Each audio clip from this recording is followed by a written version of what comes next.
Irmãos queridos, para aqueles que não estiveram conosco na semana passada, eu vou dar um pouco de contexto para vocês. Nós juntos estamos vendo o capítulo 17 de João. E esse capítulo 17 de João é um texto muito precioso, porque é uma oração que Jesus faz. Jesus, depois de passar um tempo com os seus discípulos no cenáculo, e você vai ler sobre esse tempo precioso que Jesus esteve com os seus discípulos no cenáculo, do capítulo 13 de João em diante. São muitos capítulos, são ensinos muito preciosos que tem ali, coisas muito preciosas que foram ditas por seus discípulos sobre as últimas disposições da vontade de Jesus, sobre o envio do Espírito Santo, sobre alegria, sobre fé, sobre esperança, sobre ele estar indo para o Pai, preparando um lugar maravilhoso para os seus discípulos, coisas muito preciosas. Depois de tudo isso, Jesus ergue os seus olhos para os céus e ele começa a fazer uma oração. E você vai ver Jesus orando muitas vezes ao longo do Evangelho, muitas vezes, porque Jesus orava muitas vezes, ele tinha muito tempo com o Pai. Mas você vai ler nos Evangelhos que Jesus se retirava para orar. Então, você não lê o conteúdo da oração de Jesus. Nós não sabemos o que Jesus orava, com exceção do momento em que os discípulos pediram para Jesus ensiná-los a orar. Ele fala, ele nos ensina a orar. Então Jesus nos ensina a orar a oração que nós conhecemos, que é a oração do Pai Nosso. Mas com exceção dessa oração do Pai Nosso, nós não sabemos o que Jesus conversava com o Pai. E nós temos então algo muito precioso na nossa mão, que é essa oração do capítulo 17 de João, que John MacArthur chama de sono sagrado, de santo dos santos, porque nesse momento é como se nós estivéssemos ouvindo, com os nossos ouvidos na porta do santo dos santos, ouvindo uma conversa da Trindade, a conversa que o Pai tem com o Filho. E nós queremos saber, nos momentos mais dramáticos da vida de Jesus, o momento em que Jesus, como nós vimos na semana passada, fala, Pai, chegou a hora. E que hora era essa? Era a hora da cruz. Momento dramático em que Jesus seria entregue por nós pecadores, para nos resgatar da maldição do pecado. Pelo que Jesus orava? Qual é o assunto então que Jesus vai colocar diante de Deus? E nós temos a oportunidade nesses dias de lermos e sermos edificados por essa oração tão preciosa de Jesus. Então, de uma forma até didática, para que nós possamos esmiuçar um pouco mais do que Jesus traz nessa oração, nós estamos dividindo essa oração, esses versículos, para aprendermos um pouco mais do que Jesus fala aqui. E nós dividimos então uma primeira sessão na semana passada sobre um período em que Jesus ora por ele mesmo. Então, no primeiro momento, Jesus fala, Senhor, me glorifica para que eu possa te glorificar. E ele fala sobre essa vida que, para nós, é a vida eterna de conhecer a Deus como o único Deus verdadeiro e a Jesus Cristo a quem Ele enviou. E nós falamos a semana passada sobre a glória da cruz, como que Jesus é glorificado na cruz. E agora, então, nós passamos para uma segunda parte, onde Jesus ora por seus discípulos.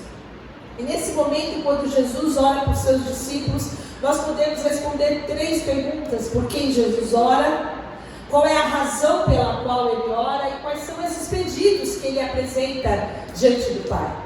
E os versículos que nós vamos ler, eles estão a partir do 6 de João 17. Eu convido que você leia comigo. Ele fala o seguinte: eu revelei teu nome àqueles que do mundo me deste. Eles eram teus. Tu os deste a mim, e eles têm guardado a tua palavra. Agora eles sabem que tudo o que me deste vem de ti. E ele ora em primeiro lugar por esses que são aqueles que do mundo me deste. Na semana passada, eu pontuei que por 7 vezes Jesus vai se referir a nós, aos discípulos, como aqueles que são o presente do Pai e do Filho. aqueles que o Senhor me deu, aqueles que do mundo foram escolhidos para serem meus, aqueles que são teus e que são meus, aqueles que são nossos. Jesus ora por aqueles que são dele. E ele ora por seus discípulos porque ele era onisciente. E ele sabia pelo que os seus discípulos iriam passar. Ele sabia quais seriam os próximos passos, o que aconteceria naquela madrugada em que Jesus seria preso. Nesse momento Judas já não está entre eles, Judas já está vendendo Jesus por 30 moedas de prata. Jesus seria preso.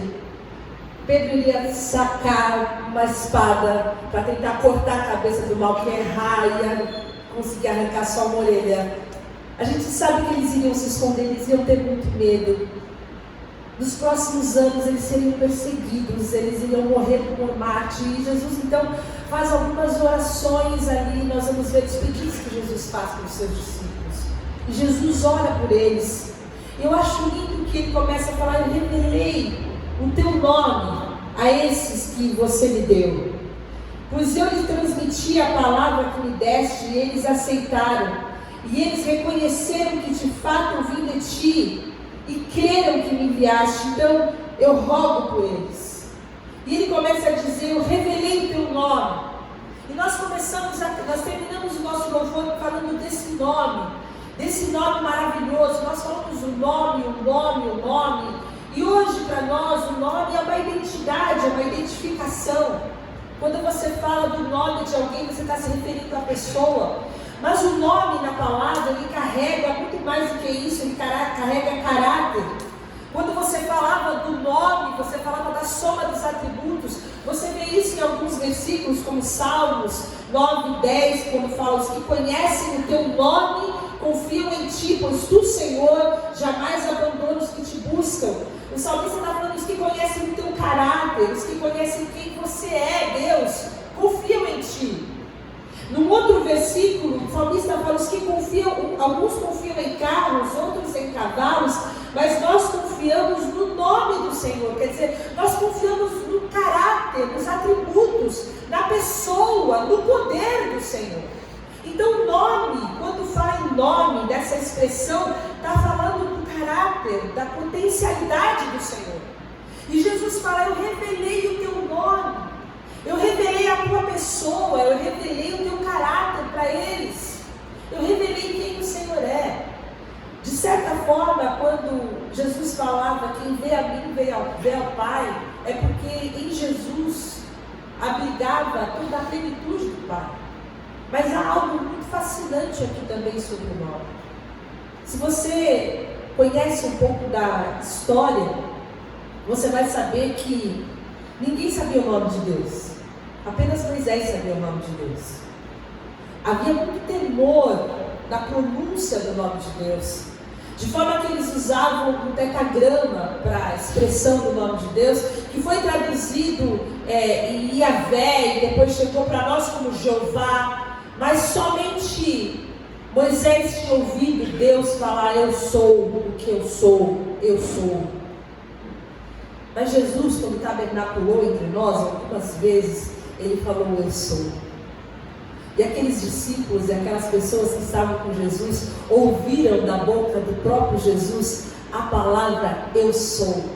Uma das vezes, quando Jesus foi preso e perguntaram quem Jesus era, e Jesus falou: eu sou, aqueles soldados romanos caíram para trás, os joelhos deles ficaram frouxos, eles ficaram derrubados diante do poder do nome eu sou, do nome de Deus, porque o eu sou é o grande eu sou. E Jesus revelou o nome do grande eu sou para nós. E não só isso, nós que estávamos distantes agora somos aproximados de uma forma que Jesus revelou para nós a possibilidade de nós não só chamarmos a Deus, o grande eu sou, o Yahvé, de Deus, mas também podemos chamar de Abba. Nós podemos orar e chamá-lo de Paizinho. Então Jesus ora por aqueles que agora podem se aproximar diante do trono da graça e chamá-los de Paizinho. E qual é a razão dessa oração? Os versículos 9 a 10 vão dizer, ele fala: eu não estou rodando pelo mundo, mas por aqueles que me deste, pois são teus. Tudo que eu tenho é teu, e tudo que tens é meu, e eu tenho sido glorificado por meio deles. Jesus ora em primeiro lugar porque aqueles verdadeiros discípulos, eles são propriedade de Deus. Eles pertencem a Deus. Eles foram escolhidos por Deus. Jesus fala: você deu eles para mim. E eles são meus, e porque eles são meus, eles também são teus, eles são nossos. E nós estamos cuidando do que é nosso. Nós cuidamos daquilo que é o nosso tesouro pessoal. E se você olhar para aquelas pessoas que estavam sentadas naquele cenáculo, aqueles homens que não tinham posses, alguns deles eram iletrados, alguns deles eram pescadores, a maioria deles seria perseguido, a maioria deles seria odiado, todos eles seriam espiritualmente perseguidos. Eles eram considerados irreligiosos numa sociedade extremamente religiosa e farisaica. Aqueles homens, eles não tinham nenhuma dignidade diante da sociedade. Eles não tinham nenhum tipo de mérito para serem especiais. Mas a conversa entre o Pai e o Filho na Trindade era um pedido de proteção, de amor e de graça por aqueles que eram especiais, porque eram dele, porque eram um presente do Pai para o Filho. Isso nos leva, irmãos, a entender que nós somos parte dessas pessoas que foram escolhidas por Deus, porque somos amados por Ele. Nós colocamos a nossa identidade em tantas coisas para buscar a nossa relevância. Nós queremos ser importantes por tantos motivos, mas no céu, na eternidade, a nossa relevância é só porque nós somos escolhidos para sermos objetos de amor do Pai e do Filho. Nós somos escolhidos apenas para sermos amados. Nós somos objetos do amor de Deus. E nós deveríamos ter todo o nosso valor e a nossa relevância nessa escolha, porque nós somos escolhidos para sermos propriedade de Deus. E isso é um valor incalculável. E mais do que isso, os versículos 10 e 11 falam: eu tenho sido glorificado por meio deles. Eu não ficarei mais no mundo, mas eles ainda estão no mundo, e eu vou para ti. Pai Santo, protege-os em teu nome. Jesus diz: eu estou indo embora, mas eles vão ficar aqui. Eles ainda têm algo para cumprir aqui. E eu preciso que eles sejam abençoados aqui. A minha glória precisa ser manifesta nesses homens que vão ficar aqui. E a oração de Jesus por esses homens é que a glória de Deus pudesse ser revelada através desses discípulos. Mais tarde, Paulo vai dizer que a glória de Deus é revelada e a esperança, nós somos a esperança da glória, porque Cristo está em nós. Cristo em nós faz de nós a esperança da glória, porque nós somos o corpo de Cristo, porque nós somos o templo de Cristo. Então, porque Cristo está em nós, a glória de Deus é revelada e a glória de Deus é manifesta. E quando a nossa luz brilha diante dos homens, os homens veem as nossas obras e eles podem glorificar a Deus. Há um motivo pelo qual nós ainda estamos aqui. Nós estamos aqui porque a glória de Deus precisa ser conhecida através de nós. Jesus então faz alguns pedidos. Jesus então faz alguns pedidos por esses que são seus, por esses que são objetos do seu amor, por esses que são o seu tesouro pessoal, por esses que foram escolhidos por Deus para serem presentes de amor pelo Filho. Ele ora por eles porque eles possam continuar refletindo e glorificando o seu nome. Ele ora por eles porque eles são seus, e ele ora por alguns motivos. Ele não pede uma coisa em primeiro lugar, ele não pede para que o Pai os tire do mundo. Isso, irmãos, é uma coisa muito importante, porque nós somos os instrumentos pelos quais a glória de Deus vai brilhar. Nós somos os instrumentos pelo qual o mundo vai ver as nossas boas obras. Deus não dá para nós uma rota de fuga no meio das dificuldades. Ele vai dar para nós a vitória no meio da dificuldade, para que a conhecida por nós, através de nós, o mundo possa ver a vitória, possa glorificar o nome de Deus no meio das nossas adversidades. Um tipo de cristianismo que nos afasta dos nossos amigos, um tipo de cristianismo que nos enterra no mosteiro, um tipo de cristianismo que nos afasta dos nossos familiares, um tipo de cristianismo que tira a gente, entre aspas, do mundo. Não é um cristianismo que a gente pode dar um bom testemunho. Nós precisamos viver no mundo para que a glória de Deus possa brilhar, para que a luz de Deus possa brilhar, para que Jesus possa ser conhecido. Quando nós estivermos com Deus, nós seremos perfeitamente justos. Quando nós estivermos com Deus, nós estaremos em perfeita comunhão. Quando nós estivermos com Deus, nós estaremos com perfeito louvor e perfeita adoração. Não há nenhum outro motivo, irmãos, para nós permanecermos aqui, nesse lugar, senão para continuarmos a proclamar o Evangelho. O único motivo pelo qual nós não aceitamos Jesus, não temos uma regeneração e um novo nascimento, e a gente não passa dessa logo para a eternidade, é porque nós temos um propósito para viver nesse mundo, que é que a glória de Deus seja conhecida, que é que outras pessoas que ainda não conhecem o Evangelho possam conhecer o Evangelho através de nós. E esse é o motivo pelo qual Jesus não ora. Jesus não ora para que a gente seja tirado do mundo. Jesus não ora para que você pare de falar com seus amigos. Jesus não ora para que você deixe de ir na festa de suas famílias. Jesus não ora para que você abandone aquelas pessoas que precisam de Jesus, que estão próximas de você. Essa oração Jesus não faz. Mas Jesus vai fazer algumas orações e ele ora pelo seguinte: em primeiro lugar, nos versículos 11 e 12, ele ora por unidade. Jesus ora: Pai Santo, protege-os em teu nome, o nome que me deste, que sejam um, assim como somos um.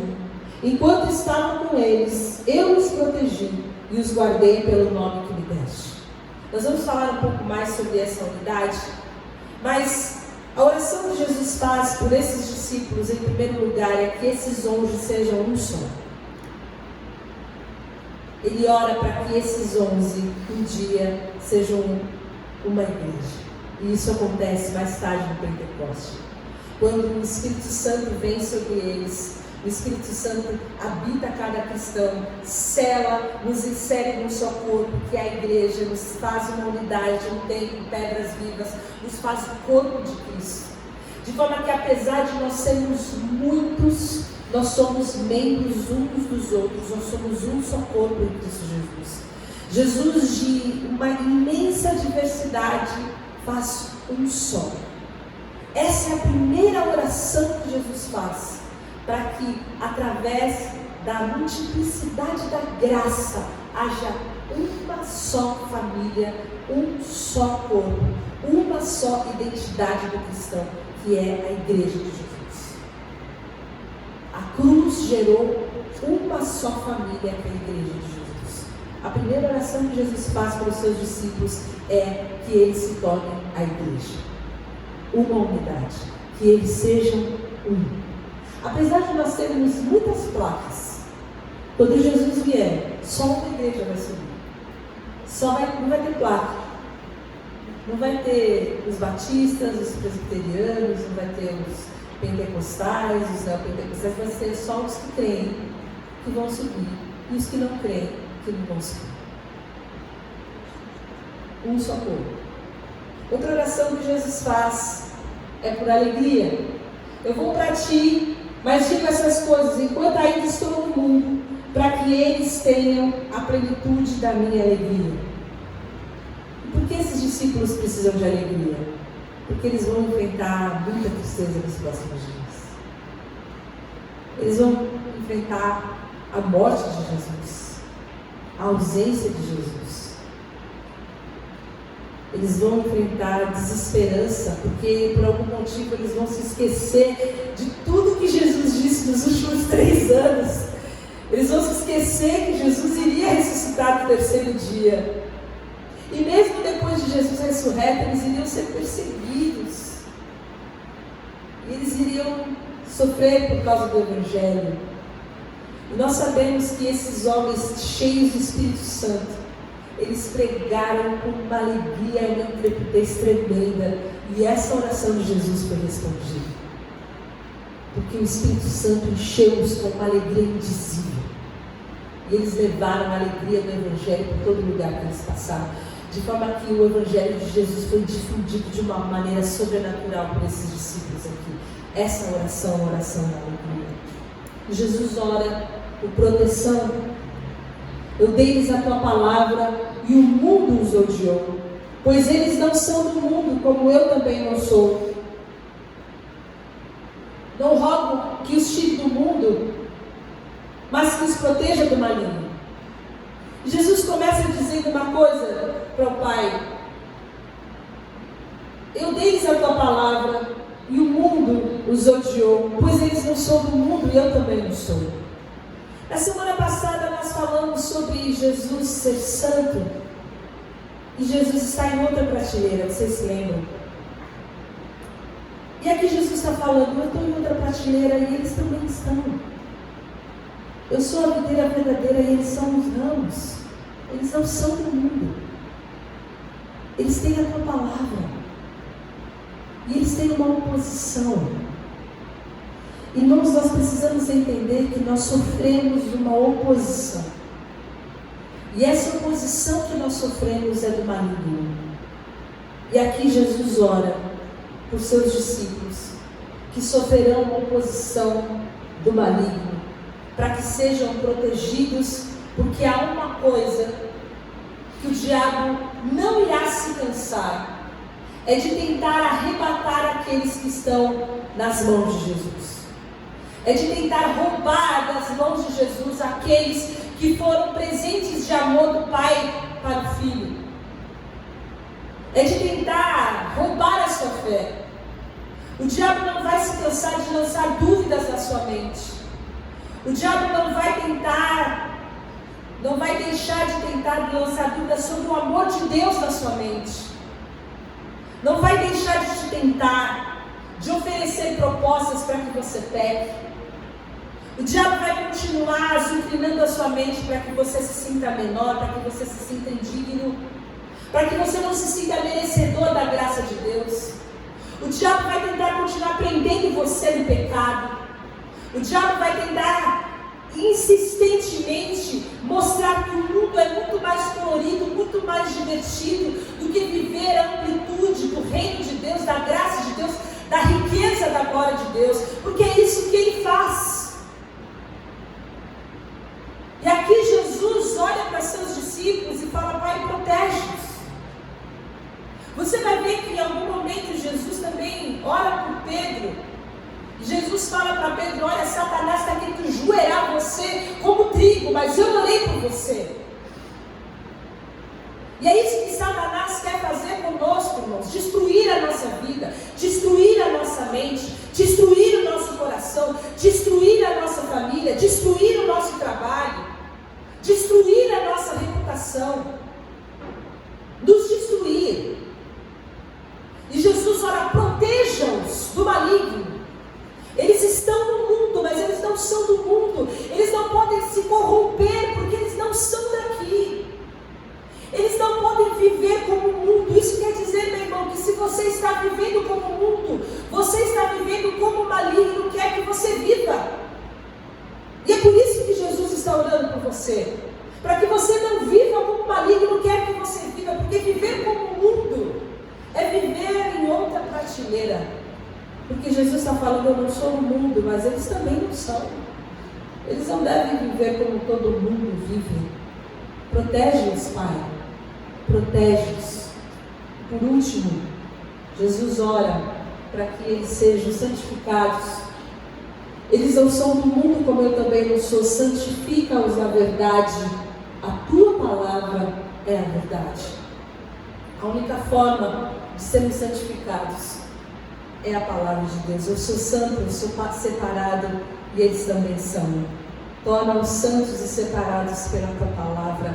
A tua palavra é a verdade. Eu amo Salmo 119, 11, quando o salmista fala: eu guardei no coração a tua palavra para não pecar contra ti. A tua palavra é um escudo poderoso para que eu não peque contra o Senhor. Quando o inimigo vem, como ele fez com Jesus, E você vai abrir lá em Mateus 4, ele vem falar, olha, você não quer comer esse pão? E Jesus com a palavra fala, nem só de pão viverá o homem, mas de toda a palavra que sai da boca de Deus. Nós precisamos conhecer a palavra. É a palavra que guarda o nosso coração. É a palavra que vai fazer com que a gente vença o maligno. É a palavra que vai nos santificar. A palavra. E Jesus ora, santifica-os. Santifica-os na verdade. Santifica-os na tua palavra, que é a verdade. Essa é a oração que Jesus faz.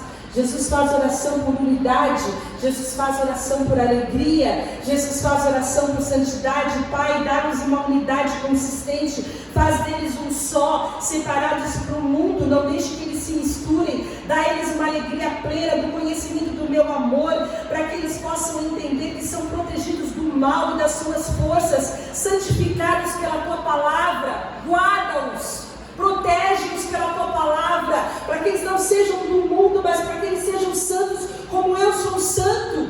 Essa é a oração que Jesus faz. Irmãos, essa oração que Jesus faz acaba com a maioria dos nossos dilemas hoje. Uma vida que nós vivemos arrastada, uma vida que nós vivemos sem relacionamento com Deus, sem relacionamento uns com os outros.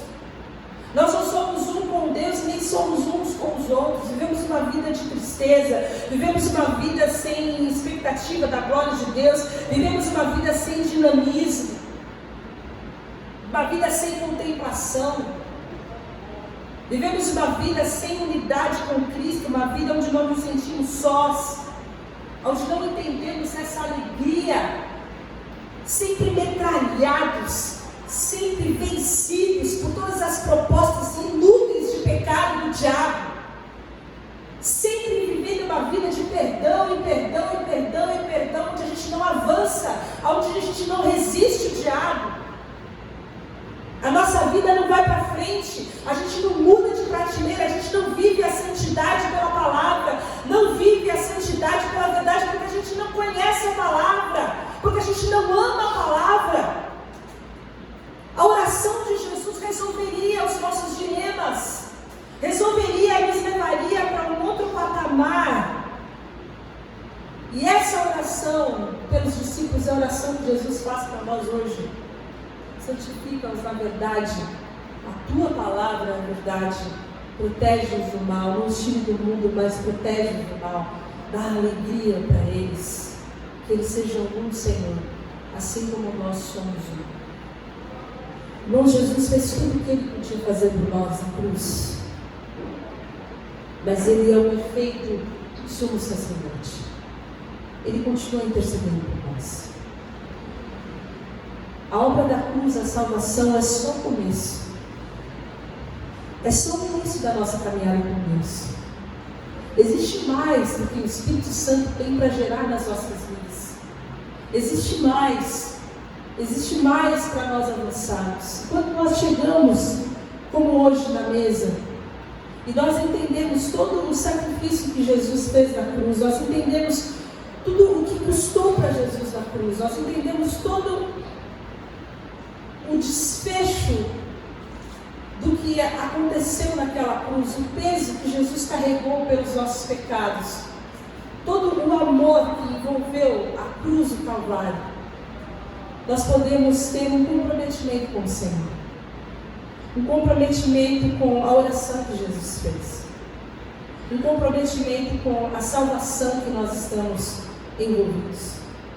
E eu queria orar por você nessa manhã.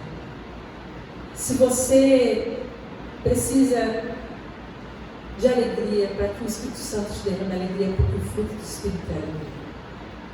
Se você tem vivido uma vida sem o brilho da alegria do Espírito Santo, uma vida triste, uma vida enfadonha, uma vida amargurada, uma vida preto e branco, para que o Espírito Santo derrame da abundância da alegria no seu coração, para que haja uma certeza do amor de Deus, da segurança do amor de Deus, para que haja radiância da alegria que vem de contemplar a beleza da glória de Deus. Se você tem sido vencido pelo pecado, se você tem deixado as brechas da sua vida para que você seja protegido, para que você tenha a sua vida alertada e você ganhe resistência e você possa dizer não às ofertas do diabo na sua vida. Você vença e você resista ao diabo, porque a palavra de Deus fala: resistir ao diabo e ele fugirá de vós. Para que você ame a palavra, para que você viva por ela, porque vivendo pela palavra nós somos santificados, e cada vez que a gente vive a palavra e é transformado, nós vamos sendo mais parecidos com Jesus, e a verdade vai fazendo parte da nossa vida. Eu quero orar para que a nossa vida, a nossa fé, a nossa jornada com Deus seja uma jornada de unidade, de alegria, de proteção e de santidade. Queria que você abaixasse a sua cabeça, que você fizesse essa oração em primeiro lugar diante de Deus. Não sei qual é a carência da sua vida, eu não sei o que Deus tem gerado no seu coração, eu não sei o amor que você tem pela palavra, ou tanto que o Espírito Santo tem já te constrangido, mas eu creio que o Espírito Santo quer te levar para um outro patamar. E eu oro para que você possa ser sensível à voz do Espírito Santo, aos comandos do Espírito Santo, para que haja algo novo, para que o sangue de Jesus, que nos limpa e que nos lava, nos liberta, possa te trazer vestes limpas e lavadas e alvejadas, para que, liberto e santificado de todo pecado, você possa participar da ceia do Senhor, dando glória a Deus por essa graça, porque nós não somos merecedores, mas por causa do grande amor de Jesus, nós estamos ligados a Ele, somos purificados e somos alvos dessa graça e desse grande amor. Senhor, nós te agradecemos por Jesus, nós te agradecemos pela obra da cruz, nós te agradecemos porque o Senhor se fez maldito em nosso lugar.